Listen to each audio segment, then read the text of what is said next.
وہ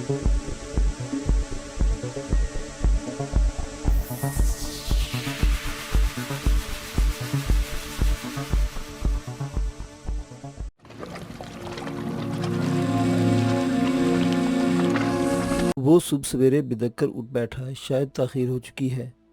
یہ پہلا احساس تھا، مجھے آج اپنے نئے مشن پر نکلنا ہے۔ عجلت میں اٹھتے ہوئے یہ دوسرا احساس تھا۔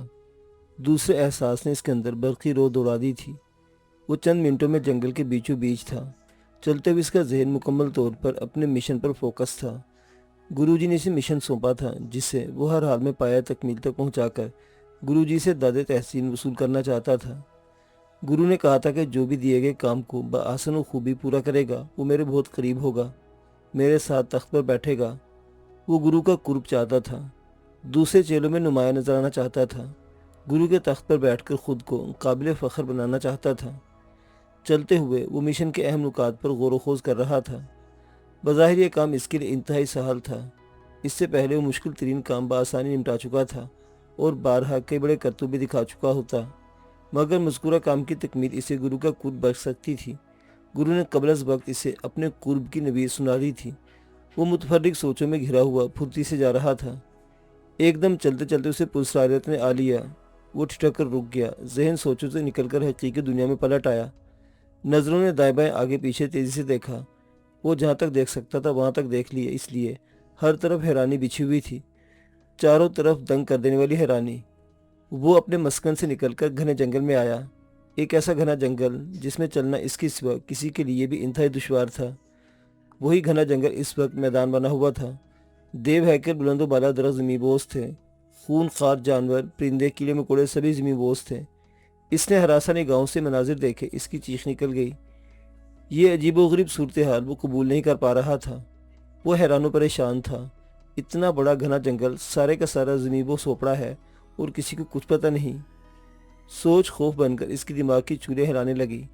وہ خود پرسرارت کا مجموعہ تھا مگر اس صورتحال کو قبول نہیں کر پا رہا تھا۔ وہ حیران و پریشان تھا۔ اتنا بڑا گھنا جنگل، سارے کا سارا زمیں بوس سوپڑا ہے اور کسی کو کچھ پتہ نہیں۔ سوچ خوف بن کر اس کے دماغ کی چولیں ہلانے لگی تھی۔ وہ خود پرسرارت کا مجموعہ تھا مگر اس صورتحال کو قبول نہیں کر پا رہا تھا۔ چند منٹوں میں خوف اس پر پوری طرح حاوی ہو چکا تھا۔ جس مشن کی کامیابی کے لیے وہ پلان ترتیب دے رہا تھا، خوف نے وہ سب غبارے سے ہوا کی طرح ذہن سے محو کر دیا تھا۔ وہ اپنا مقصد بھول گیا تھا۔ وہ سرپٹ بھاگ پڑا، تب تک بھاگتا جب تک گرو کی محفل میں نہ جا پہنچا۔ گرو کی محفل روایتی انداز میں بام عروج پر تھی۔ ان گن چیلوں کی موجودگی میں اس نے سارا ماجرا منوون گرو کے گوش گزار کر دیا تھا۔ گرو اس کی بات سنی جس کے اختتام پر گرو نے بلند کہکا لگایا۔ گرو کی ہنسی میں تیزی آ رہی تھی، دیکھا دیکھی چیلے بھی ہنسنے لگے۔ اس کے سوا وہاں ہر کوئی بلند کہکے میں ہنس رہا تھا۔ وہ ہونکوں کی طرح انہیں دیکھ کر شرمندہ ہو رہا تھا۔ ہم کل کائنات کے گرو، ساری مخلوقات سے افضل، زمین و آسمان پر حکومت کے خواب دیکھنے والا گرو اور گرو کا ایسا چیلا۔ گرو نے انتہائی طنزیہ انداز میں اس کا اشارہ کرتے ہوئے کہا۔ وہ شرمندگی سے پانی پانی ہو گیا تھا۔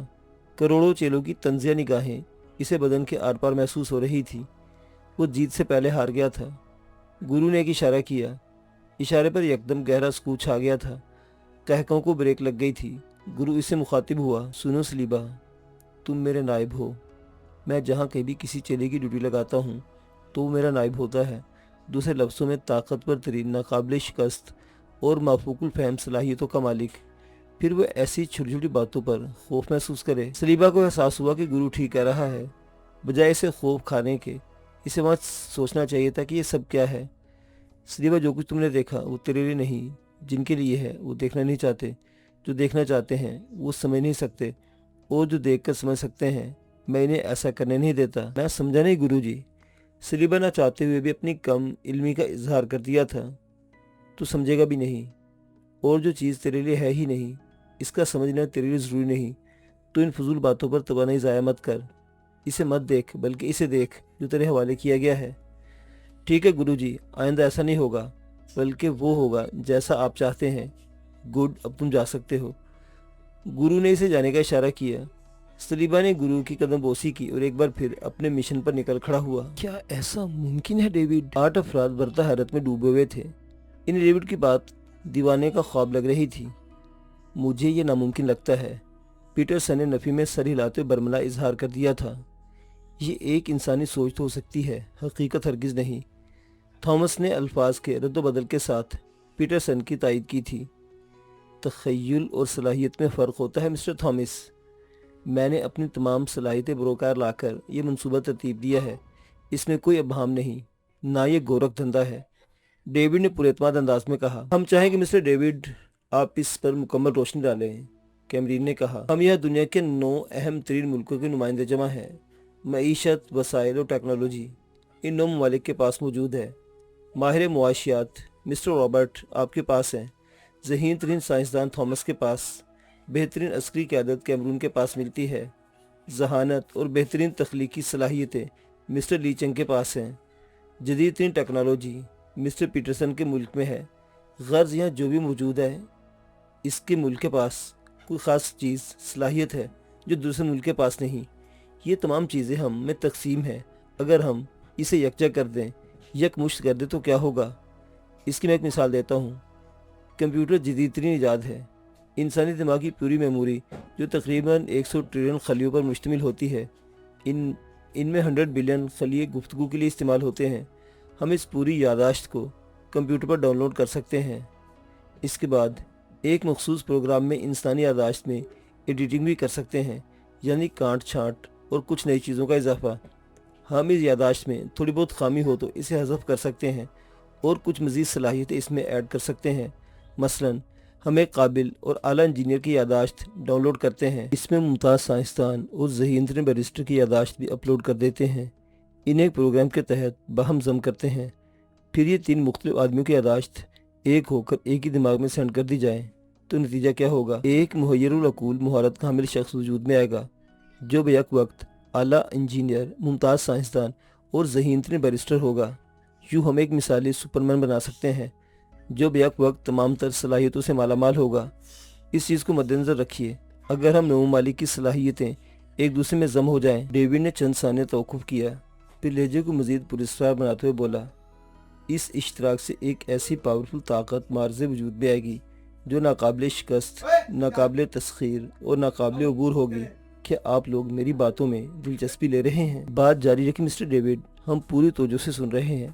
پیٹرسن نے دوسرے لوگوں کی طرف دیکھتے ہوئے کہا، مسٹر ڈیوڈ آپ نے جو کمپیوٹر کے ذریعے سپرمین بنانے کی بات کی ہے، کیا وہ محض مثال ہے یا ایسا حقیقت میں ہونا ممکن ہے؟ مسٹر تھامس، وہ مثال نہیں بلکہ میرا ملک اس کا تجربہ کر چکا ہے۔ آپ لوگوں کو جان کر خوشی ہوگی کہ ہم اس میں 90% کامیاب ہو چکے ہیں۔ ڈیوڈ کی بات پر اسے رشک آمیز نگاہوں سے دیکھا گیا تھا، تاہم تھامس کے چہرے پر الجھن کے آثار تھے۔ ڈیوڈ کہہ رہا تھا، جب ہم ایک ہو کر سپر پاور بن جائیں گے تب ہمارے لیے کچھ بھی ناممکن نہیں رہے گا۔ ہم نے بری و بحری تمام وسائل پر قبضہ جمانا ہے، زمین کے سینے پر اس کی تہ میں جو کچھ ہے سب تک رسائی حاصل کرنی ہے، سمندر کے نہا خانوں میں اپنی طاقت کا سکہ جمانا ہے، خلاؤں کو تسخیر کرنا ہے، زمین پر اور بشمول چاند کے تمام سیاروں پر حکمرانی کرنی ہے۔ ہم جدید ترین ٹیکنالوجی سے ایسی حیرت انگیز ایجادات کریں گے کہ ہمارے علاوہ کوئی 10واں ملک اس کا تصور بھی نہیں کر سکے گا۔ یہ ایسے ہی ہوگا جیسے زمین پر کھڑا شخص ہاتھ بلند کر کے آسمان کو چھونے کی جسارت کرے۔ ہم ترقی کی بلندیوں پر بیٹھ کر دوسروں کی بے بسی کا نظارہ کریں گے۔ مسٹر ڈیوڈ، آپ کے بیان کا پہلا حصہ روشن دن کی طرح آیا ہے، اسے مکمل طور پر سمجھ گئے ہیں۔ آخری حصہ کسی نئے حصے کی تمہید ہے، اس پر مزید روشنی ڈالیے۔ آخری کرسی پر بیٹھے کیم نے پہلی بار گفتگو میں حصہ لیا۔ میری ایک بات، جدید ترین ٹیکنالوجی سے حیرت انگیز ایجادات پر توجہ دیں، بات واضح ہو جائے گی۔ مثلاً یہ حیرت انگیز ایجادات کون سی ہوں گی مسٹر ڈیوڈ؟ تھامس نے زور دیتے ہوئے پوچھا۔ ڈیوڈ محسوس کر رہا تھا کہ تھامس ضرورت سے زیادہ بول رہا ہے، تاہم وہ نظر انداز کر رہا تھا۔ میں آپ کی تشفی کے لیے کیا ذکر کیے دیتا ہوں، ورنہ یہ قبل از وقت ہے۔ آپ سب برمودا ٹرائی اینگل کے بارے میں بہت اچھی طرح جانتے ہیں۔ برمودا ٹرائی اینگل ایک مقناطیسی تکون ہے، اس میں انتہائی خطرناک اور ناقابل فہم شعاعیں پائی جاتی ہیں۔ برمودا تکون میں پورے ہوائی جہاز اور بحری جہاز غائب ہو جاتے ہیں۔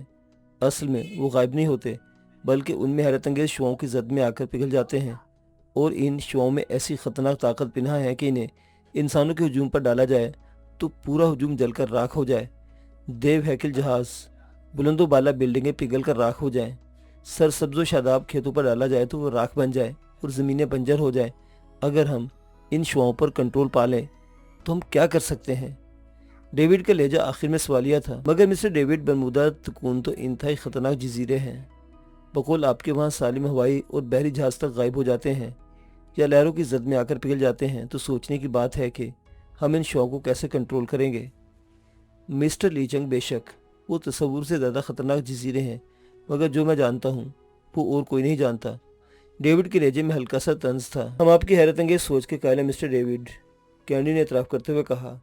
دوسرے افراد کی آنکھوں میں بھی دلچسپی کے تمام عناصر جھلک رہے تھے۔ مسٹر کینڈی، برمودا تکون کی اشوائیں طاقتور ترین ذریعہ توانائی ہیں۔ ہم انہیں بروئے کار لا کر وہ کام کریں گے جو آج ناقابل یقین، ناممکن اور ناقابل فہم سمجھے جا رہے ہیں۔ ہم انہیں منفی اور مثبت دونوں طریقوں سے استعمال کر سکتے ہیں۔ مثلاً لہراتے کھیت پر ان کی شعاؤں کو ڈالا جائے تو وہ جل کر راکھ ہو جائیں گے، مگر سوکھے اور بنجر کھیت پر ڈالا جائے تو وہ سرسبز و شاداب ہو جائیں گے۔ وہ سب تو بات کی باتیں ڈیوڈ، سوال تو یہ ہے کہ شعاعیں خود ناقابل تسخیر ہیں، انہیں کیسے تسخیر کیا جائے گا؟ دیکھیے، ان موفوق الفہم جزیروں کے درمیان اڑن تشتریں اڑتی ہیں۔ ڈیوڈ کی بات نے سب کو ایک بار پھر چونکنے پر مجبور کر دیا تھا۔ یہ اڑن تشتریاں ایک جزیرے سے دوسرے جزیرے کا سفر کرتی ہیں۔ سوچنے کی بات ہے، اتنی خطرناک لہریں جو پورا بحری جہاز نگل لیتی ہیں، وہ ان اڑن تشتریوں کو کیوں کچھ نہیں کہتی؟ وہ اڑن تشتریاں ان جزیروں میں اڑتی دیکھی گئی ہیں۔ سب سے اہم نکتہ، وہ اڑن تشتریاں جو ان جزیروں کا سفر کرتی ہیں، انہیں کون سی مخلوق اڑا رہی ہے؟ ڈیوڈ کی باتوں نے سیر انگیز جال پھینک دیا تھا۔ وہ سب حیرت سے منہ کھولے ڈیوڈ کو دیکھ رہے تھے۔ ہم نے اس مخلوق پر قبضہ کرنا ہے، اس کے بعد برمودا تکون کی شعاعیں فتح کرنا کوئی مسئلہ نہیں رہے گا۔ آپ نے کمال کا نکتہ ہے مسٹر ڈیوڈ، مجھے لگتا ہے ہم ان شعاؤں تک رسائی پا سکتے ہیں۔ کیم نے دوسرے لوگوں کی طرف سے رائے طلب نگاہوں سے دیکھتے ہوئے کہا۔ بات کافی حد تک معقول ہے، شاید ہم ایسا کر سکتے ہیں کیم۔ بون نے تائید میں پہل کی تھی، جو 1 منٹ میں 8 ووٹوں میں بدل گئی تھی۔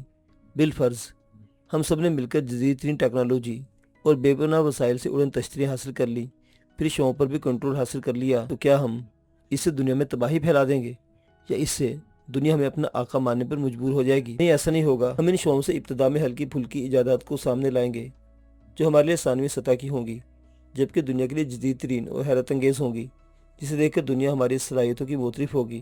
تب ہم اپنے ملکوں میں ٹاپ یونیورسٹیاں، کالجز اور انسٹیٹیوٹ بنائیں گے۔ دنیا ہمارے دروازے پر دستک دے گی۔ اعلیٰ اقدار، بہترین سٹیٹس کے حامل ان کالجز، یونیورسٹیز اور انسٹیٹیوٹ میں دنیا کے ذہین ترین دماغ داخلہ لیں گے۔ اس کے بعد ہماری پرکشش مراعات اور بہترین سہولیات زندگی کو پا کر ہمارے ہو کر رہ جائیں گے۔ ان کی تمام صلاحیتوں کا ہم فائدہ اٹھائیں گے، اور دنیا جس حالت میں ہے اسی حالت میں ہماری غلام ہوگی۔ ڈیوڈ نے اپنی بات کی تردید کرتے ہوئے کہا۔ آپ کی باتوں میں بہت وزن ہے مسٹر ڈیوڈ، کیم نے پہلی بار باقاعدہ اعتراف کیا تھا۔ وہ میٹنگ کی ابتدا میں بیزار اور بے دلی کی کیفیت میں مبتلا تھا۔ تھامس کے چہرے پر سوچ کی گہری تہیں چڑھی ہوئی تھیں۔ دیگر افراد میں متجسس اور تحسین آمیز نگاہوں سے ڈیوڈ کو دیکھ رہے تھے۔ مسٹر کیم، میں ایسا مربوط پلان بناؤں گا کہ کرۂ ارض پر چلنے والا ہر انسان، خواہ وہ مرد ہے، عورت، چھوٹا بچہ ہے، بوڑھا آدمی، وہ پوری انفارمیشن کے ساتھ ہمارے سامنے ہوگا۔ ہم ایک بٹن پریس کریں گے اور جسے چاہیں گے اس کے شخصی خاکے، پسند و ناپسند، رجحانات، نفسیات اور پوری تفصیل کے ساتھ سامنے کھڑا کر دیں گے۔ کیا ایسا ہو سکتا ہے مسٹر ڈیوڈ کہ کرۂ ارض کا ہر فرد ہمارے ایک بٹن پریس کرنے کا محتاج ہو؟ بالکل ہو سکتا ہے، اور یہ میں کر کے دکھاؤں گا۔ یہی نہیں، آپ کسی بھی ملک کے پرائم منسٹر، صدر یا وزیر دفاع کو اس کی سالگرہ پر ایک تصویر پیش کریں گے، اور اس کی وہ تصویر تب کی ہوگی جب وہ 7 پردوں میں انتہائی پرسنل رہائش گاہ میں اخبار پڑھ رہا ہوگا۔ ڈیوڈ کے لہجے میں اعتماد اور فخر کی آمیزش تھی۔ آپ کی بات بہت دلچسپ ہے مسٹر ڈیوڈ۔ دلچسپ ضرور ہے، مگر حیرت انگیز نہیں۔ میرے پاس ایسی بہت سی باتیں ہیں جو واقعی حیرت انگیز ہیں، ہم وہ سب سننا چاہیں گے۔ محکمہ موسمیات کہے گا پیرس میں آج بارش ہوگی، مگر ایسا نہیں ہوگا کیونکہ ہم ہونے والے بارش کو تھام لیں گے۔ محکمہ موسمیات اشارہ دے گا کہ تونس میں موسم خوش رہے گا، دھوپ چمکے گی، بادلوں کا نام و نشان نہیں ہوگا، لیکن ہم وہاں بارش برسا دیں گے۔ دوسرے لفظوں میں، ہم جسے چاہیں گے خوشحالی دیں گے، جسے چاہیں گے قحط سالی بخش دیں گے، ڈیوڈ نے پرسرار انداز میں کہا۔ ڈیوڈ کی بات سن کر ایک بار پھر وہ ایک دوسرے کی طرف دیکھنے پر مجبور ہو گئے تھے۔ معاف کرنا مسٹر ڈیوڈ، یہ کام خدا کے ہیں۔ ہم اور تم چاہے جتنی بھی ترقی کر لیں، ہم انسان ہیں، خدا نہیں۔ مسٹر تھامس، اسی خدا نے ہمیں عقل دی ہے، سوچ و فکر دی ہے، خدا نے ہمیں صلاحیتیں بخشی ہیں، تو ہم کیوں نہ انہیں بروئے کار لائیں؟ ایک بات تو مسٹر ڈیوڈ، تھامس نے براہ راست ڈیوڈ کی آنکھوں میں آنکھیں ڈال کر پوچھا، جب تمہارے پاس اتنی صلاحیتیں ہیں